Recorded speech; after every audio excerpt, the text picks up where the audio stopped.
Muy bien, señora presidenta, señorías, antes de nada me gustaría decirles que me parece de una crueldad intolerable que no les dejen comer, ni tener unos minutos de asueto. Bueno, me gustaría iniciar esta comparecencia agradeciendo la posibilidad de poder concurrir hoy aquí en representación del sector privado, de la sanidad privada, y teniendo un sincero recuerdo para todos los fallecidos y sus familiares por esta terrible pandemia y en especial para todos los sanitarios. El Instituto para el Desarrollo y la Integración de la Sanidad es una institución que agrupa más de 90 empresas del sector salud, puesta en marcha por los principales agentes del sector sanitario privado, grupos hospitalarios, aseguradoras y empresas de la industria farmacéutica y tecnológica, que nace con la intención de promover la mejora continua de nuestro sistema sanitario, fomentando la integración y la normalización en el mismo del sector privado y sus experiencias. El sector sanitario privado participa en el sistema sanitario de dos formas: como elemento suplementario o complementario a la cobertura pública, a través de la financiación privada de los usuarios de un seguro de salud, por el pago directo y a través de diferentes modelos de colaboración público-privada. Con respecto a la asistencia sanitaria privada, representa el 65% de la actividad del sector. En nuestro país existen 9 millones de personas que tienen de forma suplementaria a la cobertura sanitaria pública un seguro privado de salud. Es decir, un 19% de la población copaga voluntariamente un seguro de salud que descarga al sector sanitario público de una cantidad mínima de los 591 euros. Y digo mínima porque la cobertura de las aseguradoras nunca es superior a la cobertura del sistema al sistema sanitario público, y esa es la siniestralidad que hay por asegurado, que hace que se le ahorre en las instituciones públicas. Aplicando el ahorro mínimo de estos 591 euros por los 9 millones de asegurados que tienen un seguro, totaliza 5.319 millones de euros, que es más que los presupuestos de gasto sanitario público de Asturias, Aragón y Baleares juntos. Además, a través del modelo de aseguramiento privado, libera recursos sanitarios públicos, porque en el sistema sanitario privado, sin contar con la actividad que se desarrolla en los modelos de colaboración público-privados, se realiza el 23% de las altas hospitalarias, el 30% de las intervenciones quirúrgicas o el 25% de las urgencias totales de nuestro país. Hay más de 450 hospitales en nuestro país y más de 51.000 camas de hospitalización, y una prueba de su relevancia es el papel que ha desempeñado en esta crisis sanitaria, tratando más del 20% de los ingresos en planta por COVID y el 15% de los ingresos en UCI. Con respecto a la colaboración público-privada, representa el 11% del gasto sanitario público y apenas el 15% de la facturación del sector sanitario privado. El sector sanitario privado colabora con el sector público a través de diferentes fórmulas de colaboración, como el mutualismo administrativo, en donde el 85% de los funcionarios y sus familias eligen voluntariamente la asistencia sanitaria privada como servicio sustitutivo a la asistencia pública, con un coste per cápita medio inferior al 38% del coste per cápita en el Sistema Nacional de Salud, 883 euros al año frente a 1.224, porque las aseguradoras asumen todos los costes sanitarios de los pacientes, los consuman en el sector privado o en el sector público. Los conciertos para contemplar servicios que no preste la sanidad pública en determinadas comunidades autónomas, como el transporte sanitario o la diálisis, o para la disminución de las listas de espera, y las concesiones administrativas, que son fórmulas de gestión privada de la sanidad pública habilitadas a raíz de la Ley del 15 de 1997 de habilitación de nuevas formas de gestión del Sistema Nacional de Salud, que del mismo modo, según muchos informes, lo hacen con un coste un 25% inferior que el coste per cápita del sistema público tradicional y con altísimos niveles de satisfacción.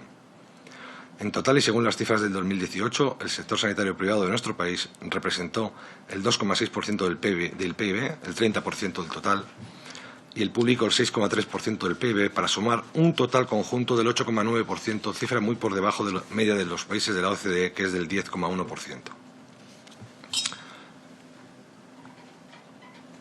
Esto es un grupo de trabajo para la reconstrucción de nuestro sistema sanitario. Pero ¿qué ha pasado para que hayamos llegado a tener que replantear su reconstrucción? Primero, me gustaría precisar que allí donde la pandemia no llegó con suficiente intensidad y dio tiempo a implantar las medidas de confinamiento precozmente, no ha habido ningún problema de saturación del sistema sanitario. Por el contrario, allí donde no dio tiempo, fundamentalmente en Madrid, Barcelona y en ambas Castillas, la pandemia se expandió de forma libre y el sistema se vio absolutamente desbordado por el acúmulo de pacientes graves que de forma brusca necesitaron cuidados críticos. Esto es importante precisarlo porque lo que se ha producido aquí es una crisis de salud pública y, por tanto, la primera y principal medida que se debería de tomar para que esto no vuelva a ocurrir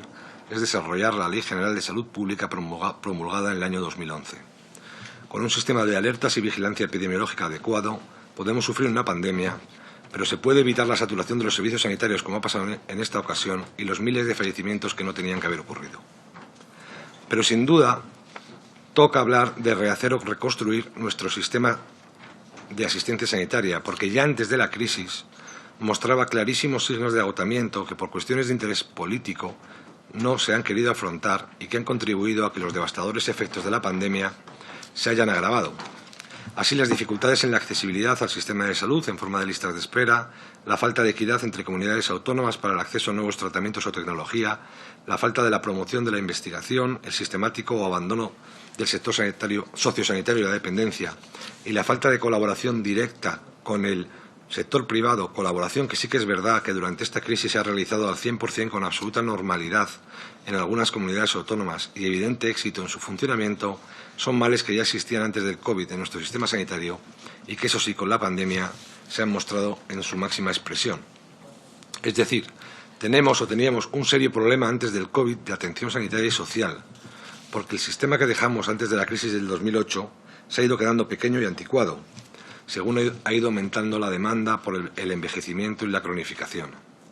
Además, por motivos puramente políticos o ideológicos, por una parte se ha enarbolado la bandera de que teníamos el mejor sistema sanitario del mundo, en base a algo tan simplista como que tenemos una de las mayores esperanzas de vida del mundo, cuando solo el 10% de la misma depende del sistema sanitario, y por tanto, ¿por qué hay que hacer algo? Y por otra parte, se permitía el lujo de no querer saber nada del sector sanitario privado, que al contrario, en todos estos años ha seguido creciendo y sobre todo invirtiendo en innovación tecnológica, construyendo un sistema paralelo al sistema público con el que ya compite en calidad y complejidad. Cuanto mejor le iba al sector privado, menos se ha querido saber de él y más se le ha culpabilizado de los males que aquejaba al sector público. Así pues, y dado que esto es una comisión para la reconstrucción del sistema sanitario y la salud pública, y de acuerdo con nuestro objetivo de tratar de contribuir a tener el mejor sistema sanitario posible,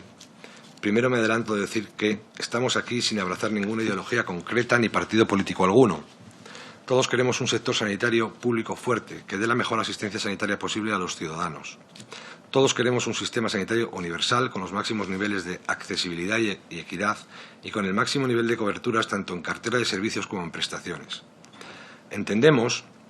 que en este entorno es posible y es bueno la existencia de una sanidad privada que eligen los ciudadanos de manera voluntaria para quien desea una atención más personalizada y que debe estar funcionando de manera coordinada con la sanidad pública,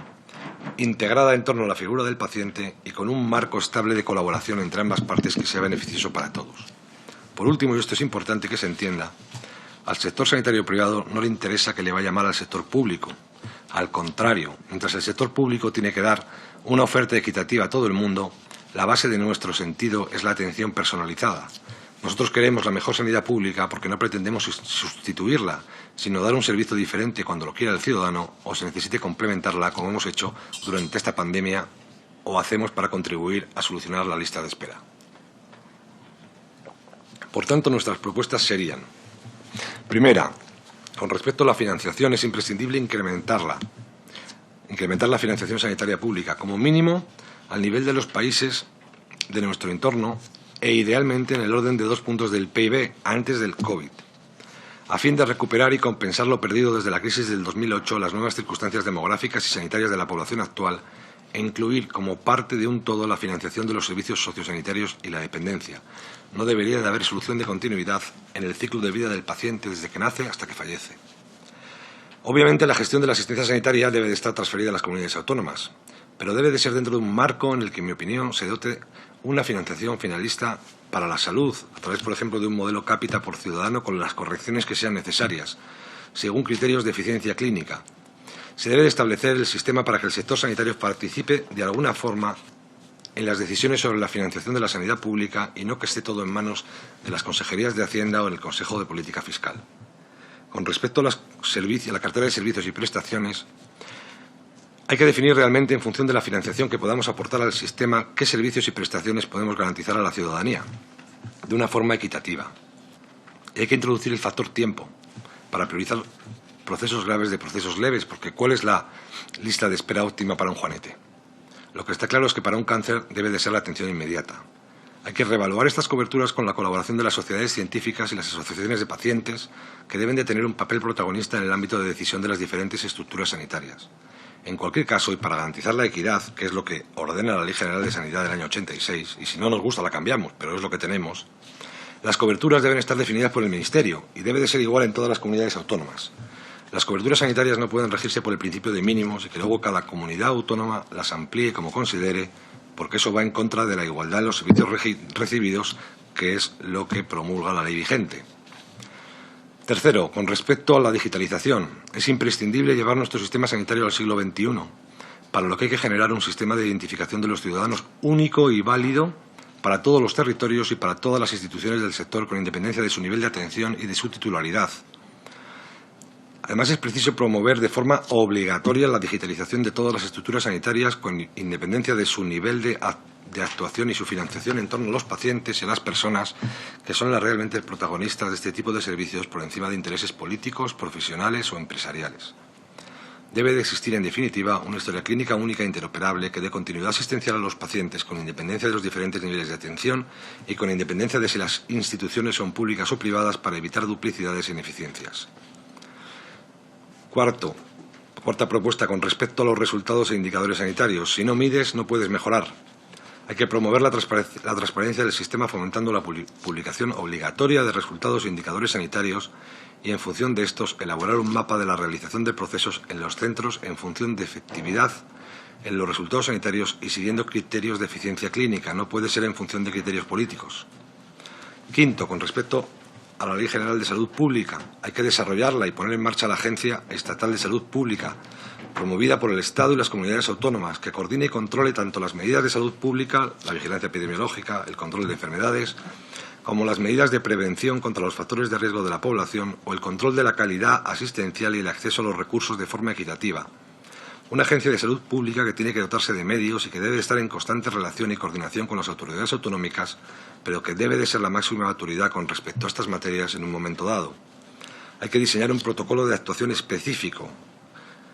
ante la notificación de alertas internacionales o nacionales, con la intención de clarificar, sin género de dudas, la coordinación entre el Estado y las comunidades autónomas de todas las medidas y procesos necesarios para afrontar la crisis desde el principio. Las comunidades autónomas deben de gestionar su sanidad en base al cumplimiento de unos indicadores definidos por parte del Estado, con el control y la supervisión de su cumplimiento a través de la alta inspección del Estado o alguna otra agencia que se cree ad hoc, la cual tiene que tener capacidad sancionadora. Entre no poder hacer nada y aplicar el artículo 155 debe de existir posibilidades intermedias. Deben de existir y potenciarse el Fondo de Cohesión Interterritorial para los casos de procesos que se tengan que financiar directamente desde el Estado, porque su excepcionalidad no permite que se pueda realizar en todas las comunidades autónomas. Y del mismo modo, se debe establecer un fondo específico para el desarrollo e implementación de medidas de alcance nacional y relacionada con las nuevas tecnologías como la inteligencia artificial o la telemedicina. Séptimo, con respecto a los profesionales, se debe impulsar su papel. Deben de ser considerados a los efectos de planificación y organización del sistema a través de las diferentes sociedades científicas. Se debe fomentar la estabilidad laboral de los profesionales del sector público y establecer mecanismos de reconocimiento del esfuerzo, el mérito o la formación continuada. En mi opinión, sería bueno habilitar un órgano central que ayude y apoye a las comunidades autónomas en la gestión de las políticas de recursos humanos y que impida que compiten entre ellas para llevarse a los profesionales, y se tendría que actualizar y homogeneizar la ley de incompatibilidades para que aquel profesional que quiera, fuera de su horario laboral, trabaje en el sector privado, pueda hacerlo si lo desea. Competir, como pasa en algunas comunidades autónomas, entre el sector público y el sector privado por los profesionales es una pérdida de oportunidad para los dos. Por otra parte, todos los actores sanitarios, tras la entrega profesional de todo el sector ante esta crisis sanitaria, junto al riesgo que viene asumiendo en esa dedicación, deben recibir una respuesta consecuente por parte de las administraciones y del Gobierno en el tratamiento de su dedicación profesional al COVID-19. Así es obligado y justo la calificación como enfermedad profesional de la situación de contagio para todos estos profesionales, que no solo tiene como único propósito la correcta calificación jurídica, sino además derivar hacia aquellos las consecuencias prestacionales correspondientes en el terreno económico y en el asistencial. Merece una especial mención, por lo que hemos padecido en esta crisis, la necesidad de incrementar el número de enfermeras.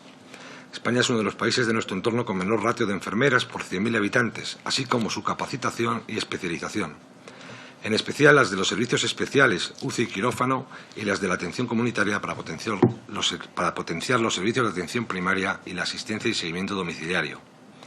Para acabar este punto, a los efectos de simplificar la judicialización de la medicina, con el desgaste que supone para los profesionales, la frustración para los pacientes y la dificultad para los jueces, se debe implementar los procesos de resolución extrajudicial de conflictos de responsabilidad sanitaria y el baremo de daños sanitarios.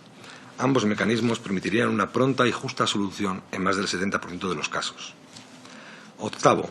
la corresponsabilidad de los ciudadanos. Se debe establecer un plan de comunicación a la población para formarles en el mejor uso y las limitaciones del sistema sanitario y conseguir la corresponsabilidad de los ciudadanos en el manejo y cuidado de su salud. Debe promoverse la presencia de los representantes de los pacientes en los órganos de decisión sobre cuestiones que afecten al sistema, dado que son sus principales clientes y usuarios, y deben de comprometerse con la sociedad a través de tareas de formación del cuidado de la salud y del uso responsable de los recursos sanitarios. No es admisible que la gente coja una cita y no acuda sin avisar, por poner un ejemplo. Noveno, con respecto a investigación y el desarrollo, es imprescindible fomentar todo tipo de medidas que las promuevan. Primero, para ser foco de atracción de profesionales cualificados y segundo, para no tener que depender tanto de lo que hagan terceros países. Un país avanzado no es el que innova. Un país que usa la innovación como motor de desarrollo es un país avanzado. Y hacer muchos ensayos es sin duda un síntoma de la calidad y el compromiso de nuestros profesionales, e incluso una fórmula de ahorro para los hospitales porque lo financia la industria, pero no deja de ser un sistema de servicios y no una verdadera industria. Hay que favorecer las empresas que apuestan e innovan para generar riqueza industrial alrededor del sistema sanitario. Se debe de establecer un plan que agilice y simplifique el acceso a la innovación farmacéutica de una forma equitativa para toda la población y realizar un mapa nacional de recursos tecnológicos, tanto públicos como privados, para diseñar un plan Renov del parque tecnológico en función de criterios sanitarios y demográficos que permiten disponer de un sistema sanitario debidamente modernizado que dé las máximas prestaciones a la población y garantice su acceso a los recursos de la totalidad del sistema. Para finalizar este punto, a la vista de lo acontecido, resulta obvio que debemos de tener capacidad de producir en nuestro país determinados productos básicos, como mascarillas, guantes, respiradores, para poder atender situaciones como la bebida sin tener que depender de terceros. Y puestos a pedir cosas con sentido común, habría que intentar que tuviéramos la posibilidad de fabricar nuestras propias vacunas. Décimo y último, se debe de renovar recíprocamente la confianza en las relaciones entre el sector público y el sector privado. El sector privado aporta un papel que no solo pretende obtener beneficios económicos. Esto me gustaría dejarlo claro de una vez por todas y se ha podido comprobar en esta crisis. Ha quedado patente que más que priorizar los resultados económicos, pretende también aportar valor a la sociedad. Pero ya no somos una pequeña red de sanatorios para hacer cirugía plástica o partos o hacer exclusivamente listas de espera de procesos simples. La realidad es que el sector sanitario privado aporta más del 30% de los recursos que desde el punto de vista asistencial funcionan de manera aislada o paralela, cuando los datos demuestran que durante los años de la crisis económica, como dije en mi introducción, no solo no ha seguido creciendo e invirtiendo, sino que se ha consolidado como un sector clave en cuestiones tales como la innovación tecnológica o su aportación a la investigación. En nuestro país hemos combinado el orgullo de tener una sanidad universal que es capaz de garantizar que todas las personas puedan tener una sanidad financiada por impuestos y de calidad, con la intolerancia al debate sobre la mejor forma de alcanzar esos objetivos e introduciendo como único argumento sospechas sobre la cualificación y verdaderas intenciones de los trabajadores y empresas del sector privado, cuando asisten a un paciente a través de un sistema de aseguramiento. Esta actitud excluyente supone eliminar del planteamiento a los más de 10 millones de personas que han elegido libremente pagar una asistencia sanitaria privada basada en el aseguramiento, así como a cientos de miles de trabajadores y recursos sanitarios. Incluso supone despreciar los miles de millones de impuestos generados por una buena gestión empresarial que terminan acabando en las arcas públicas. Y además genera una hipocresía manifiesta, dado que muchos de los grandes críticos de nuestra actividad empresarial disfrutan de los beneficios que aportan frente a los 36 millones de españoles que no pueden acceder a ella. La realidad es que la colaboración público-privada se produce desde siempre,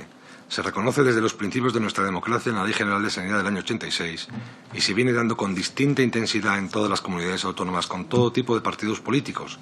pero se debe de promover un marco estable de colaboración entre el sector público y el privado para los conciertos de las listas de espera que garanticen tanto la accesibilidad a los servicios como las prestaciones a los ciudadanos allí donde el sistema público no llega a dar dicho servicio